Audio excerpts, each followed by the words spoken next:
আমরা যে নামাজ আর নামাজের বাইরে কোরআন আর হাদিসের দোয়াগুলো পড়ি, এই দোয়াগুলোতে কি ১, ২, ৩ আলিফ লাম আলিফ টানা থাকলে টানগুলো দিতেই হবে? টান না দিলে কি হবে?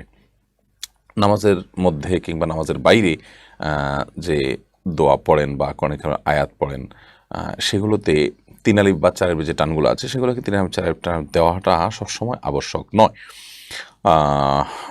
এটি যদি না দেন আপনি, তার কারণে আপনি গুনাহগার হয়ে যাবেন, ব্যাপারটা কিন্তু সেই রকম নয় সমস্যাটা।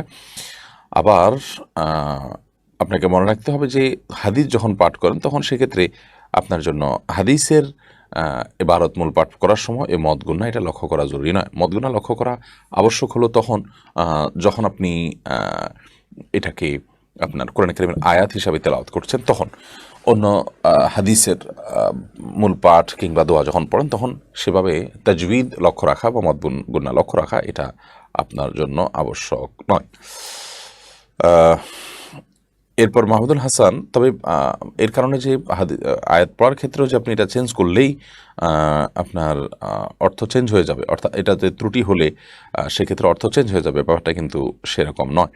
যার কারণে দেখতে হবে যে কোন জায়গায় মদগুন্না, বিশেষ করে একালিপ মদগুলো যদি না দেওয়া হয় তাহলে সেক্ষেত্রে অর্থ পরিবর্তন হওয়ার আশঙ্কা থাকে অনেক বেশি। এটি হলো একটা গুরুত্বপূর্ণ বিষয়। এরপরে প্রশ্ন হলো মাহমুদুল হাসান আপনি লিখেছেন, হজের এহরাম অবস্থায় ঘুমানোর সময় যদি স্বপ্নদোষ হয় তাহলে পবিত্র হওয়ার জন্য করণীয় কি? এহরামের কাপড় খুলে গোসল করলে কোরবানি করা লাগবে কিনা? হজের এহরাম অবস্থায় যদি আপনি স্বপ্নদোষ হয়ে যায় তাহলে সেক্ষেত্রে পবিত্র হওয়ার জন্য যদি ওই কাপড়ে নাপাক লেগে থাকে, কাপড়ের যে অংশে নাপাক লেগেছে সে অংশ আপনি ধুয়ে ফেলবেন। যদি কোথায় লেগেছে এটা আপনি চিহ্নিত করতে না পারেন তাহলে সেক্ষেত্রে ওই কাপড় আপনি চেঞ্জ করবেন। কাপড় খুলে গোসল করবেন, তাতে কোনো অসুবিধা নেই। কাপড় খুলে গোসল করার কারণে আপনার আলাদা দম দিতে হবে না। আর যদি কাপড় খুলে আপনি গোসল করে থাকেন এবং সেলাই করা কোনো কিছু পরে থাকেন আবার এর মধ্যে, তাহলে সেক্ষেত্রে আপনার দম দেওয়া লাগবে। ফারুক হোসেন আপনি লিখেছেন, বাবার হজ ফরজ হয় কিন্তু অসুস্থ থাকায় করতে পারেনি। ছেলের বয়স ২৬, হজ করেনি, বাবার বদলি হজ করতে পারবে? বাবার যদি হজ ফরজ হওয়ার পর সে অসুস্থ থাকার কারণে যদি হজ করতে না পারে এবং ছেলের বয়স ২৬, সেও হজ না করে, তাহলে সেক্ষেত্রে বাবার বদলি হজ সে করতে পারবে না, কারণ তার নিজের হজ বাকি আছে। যিনি নিজের হজ করেনি তিনি আরেকজনের বদলি হজ করতে পারেন না। অতএব তিনি নিজের হজটা সম্পাদন করার পর বাবার হজ করবেন, কিংবা যিনি নিজের হজ করেছেন এবং কাউকে দিয়ে বাবার বদলি হজ করাবেন। নোমান আখানজি অ্যাডি থেকে আপনি লিখেছেন, সন্তান যদি বাবাকে জিজ্ঞেস না করে তার পকেট থেকে টাকা নেয় তাহলে এটা কি শরীয়ত সম্মত হবে? সন্তান যদি বাবাকে জিজ্ঞেস না করে তার পকেট থেকে টাকা পয়সা নেয়, সেটা দেখতে হবে যে কোন পর্যায়ের। যদি সাধারণত ধরুন তার স্কুলে যাওয়ার পথ ভাড়া, তার প্রয়োজনীয় খরচের টাকা, যেটা সাধারণত সচরাচর বাবা তাকে দেয় এবং সে নেয়, বাবা জানে, কিছু বলে না, সে অতিরিক্ত নেয় না, এরকম একটা ব্যাপার স্যাপার বোঝাপড়া তাদের মধ্যে থাকে, তাহলে সেক্ষেত্রে অসুবিধা নেই। আর যদি এরকম বোঝাপড়া না থাকে তাহলে সেক্ষেত্রে এই টাকা নেওয়ার পর তিনি লুকিয়ে নিচ্ছেন, তার বাবা জানলে রাগ করবেন বা অনুমতি দিবেন না, এরকম হলে সেক্ষেত্রে বাবার পকেট থেকে এভাবে টাকা নেওয়া জায়েজ বা তার জন্য বৈধ হবে না। আহসানুল্লাহ মোহাম্মদ সাইফুল আপনি লিখেছেন, আদালত প্রাঙ্গণে উভয় পক্ষ আদালতের সম্মতি ডিভোর্স দেয়া নারীকে পুনরায় একই ব্যক্তি বিয়ে করে, এরপরে শরীয়তের সমাধান কি? দেখতে হবে যে ডিভোর্সটা কিভাবে হয়েছে। ডিভোর্সটা যদি ৩ তালাক হয়ে থাকে বা ৩টা তালাক যদি হয়ে যায় থাকে, ৩টা তালাক হয়ে গিয়ে থাকলে এরপর আর তারা একত্রে বসবাস করার কোনো সুযোগ নেই, একত্রে বিয়ে করার, তাদের আর বিয়ে করে একত্রে থাকার কোনো সুযোগ নেই। আর যদি সেটা ১ কিংবা ২ তালাকে সীমাবদ্ধ থাকে তাহলে সেক্ষেত্রে সেটার মাধ্যমে পরবর্তী তারা আবার বিবাহে আবদ্ধ হতে পারে। তৌফিক মিয়া আপনি লিখেছেন, ফেসবুকের ফিতনা থেকে বাঁচার উপায় কি? ফেসবুকের ফিতনা থেকে বাঁচার উপায় হলো প্রথমত এটিকে নিয়ন্ত্রণ করতে না পারলে এটাকে থেকে সম্পূর্ণরূপে সরে আসা। আর যদি এটিকে নিয়ন্ত্রণ করা যায় তাহলে নিয়ন্ত্রণ করার জন্য সর্বাত্মক চেষ্টা করা, যেমন দিন এবং রাতে নির্দিষ্ট কিছু সময় বের করে নেওয়া, যে এই সময়গুলোতে আমি এত মিনিট আমি সময় দেব, সকালে এত মিনিট সন্ধ্যায়, বা দিনের মোটা একটা সময় দিব, এর মধ্যে এর বাইরে আমি কোনো সময় দেব না, সেরকম একটা টাইম শিডিউল করে নেওয়া যেতে পারে। সেটা যদি কোনোভাবে করতে না পারে, নিজেকে নিয়ন্ত্রণ করতে না পারে এবং বিশেষ করে গুনাহে লিপ্ত হয়ে যায়, বারবার কোনোভাবেই চেষ্টা করে পারে না, তাহলে সেক্ষেত্রে তার জন্য ফেসবুক বা ইউটিউব ব্যবহার করাই জায়েজ নয়। আল্লাহ তাআলা আমাদেরকে মাফ করুক এই ফিতনা থেকে। এটা কারণে যেমন অনেক গুনাহ আমাদের হচ্ছে, ঠিক তেমনিভাবে এটার যে নেশা আসক্তি সেটাও আমাদেরকে অনেক ভালো কাজ থেকে দূরে সরিয়ে রাখছে, সময় অপচয় করছে। বিধায় এটিকে ব্যবহার করলে নিয়ন্ত্রণ করতে হবে, নিয়ন্ত্রিত ব্যবহার করতে হবে, আর না হলে এটির ব্যবহার আমাদের জন্য জায়েজ হবে না। মোহাম্মদ আবুজার আপনি লিখেছেন, জামাত নামাজ পড়ার সময় ইমাম সাহেবের বারবার কিংবা সামান্য একটু আগে দাঁড়ালে কি নামাজ শুদ্ধ হবে?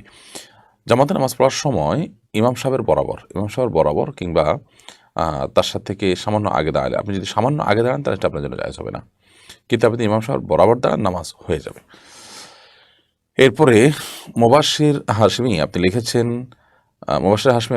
বাবার ঋণ বাবা বেঁচে থাকলেও কি ছেলের উপরে বর্তায়? না, বাবা যদি বেঁচে থাকেন তাহলে এটা বাবার উপরে বর্তায়, কিন্তু বাবার যদি দেওয়ার সামর্থ্য না থাকে আর ছেলেদের পরিশোধ করার সামর্থ্য থাকে তাহলে অবশ্যই ছেলেরা বাবার ঋণটা পরিশোধ করার চেষ্টা করবেন। সেটি বাবার প্রতি তাদের যে এহসান, সদাচরণ এবং বাবার মায়ের প্রতি তাদের যে দায়িত্ববোধ, দায়িত্বশীলতা, সেই জায়গা থেকে। কিন্তু এটি তার উপরে আইনিভাবে শরীয়তের দৃষ্টিকোণ থেকে বর্তায় না দিলে তারা গুনাহগার হবে, ব্যাপারটা সে লেভেলের কিন্তু না। এরপরে ফরহাদুল হক আপনি লিখেছেন, বিভিন্ন অনুষ্ঠানে মৃত ব্যক্তির জন্য 1 বা 2 মিনিট নীরবতা পালন করা শরীয়তের দৃষ্টিতে কেমন? মৃত ব্যক্তির জন্য 1 বা 2 মিনিট নীরবতা পালন করা শরীয়তের দৃষ্টিকোণ থেকে বিশেষ কোনো গুরুত্ব নেই। এমনকি আপনার এ ধরনের আনুষ্ঠানিকতা, এই যে 1 মিনিট অপেক্ষা করা, 2 মিনিট অপেক্ষা করা, এটা শরিয়াত তো বটেই, এমনকি যৌক্তিকভাবে এটা কোনো প্রয়োজনীয় কোনো কাজ না, বা মানে কোনো গুরুত্ব পাওয়া যেতে পারে এই কাজে, সেরকম কোনো কাজ না। কারণ হলো আমরা এই ধরনের কাজ যে করি এই টাইমটাতে আমরা বরং মৃত ব্যক্তির জন্য আমরা যদি ইস্তেগফার করতাম, তার জন্য আল্লাহর কাছে দোয়া করতাম, সেটা মৃত ব্যক্তির জন্য অনেক বেশি উপকারে আসতো। বিধায় এ ধরনের নীরবতা এটা ইসলামী শরিয়ার কোনো কালচার না। আমরা অনেক ভিন্ন ধর্মের মানুষের কালচার নিজেদের গায়ে মাখায়, এটা তারই একটি। বিধায় এ ধরনের নীরবতা দাঁড়িয়ে সম্মান প্রদর্শন করা, এগুলো ইহুদি এবং খ্রিস্টানদের সংস্কৃতি। একজন মুসলমান তিনি এ ধরনের সংস্কৃতিকে নিজের সংস্কৃতি হিসাবে ধারণ লালন করতে পারেন এবং এই ধরনের সংস্কৃতি তিনি গায়ে বা মাখতে পারেন না। এরপরে প্রশ্ন করেছেন শাহিন আলম, আপনি লিখেছেন, জানাজার নামাজে প্রত্যেক তাকবীরে কি হাত তুলতে পারবে?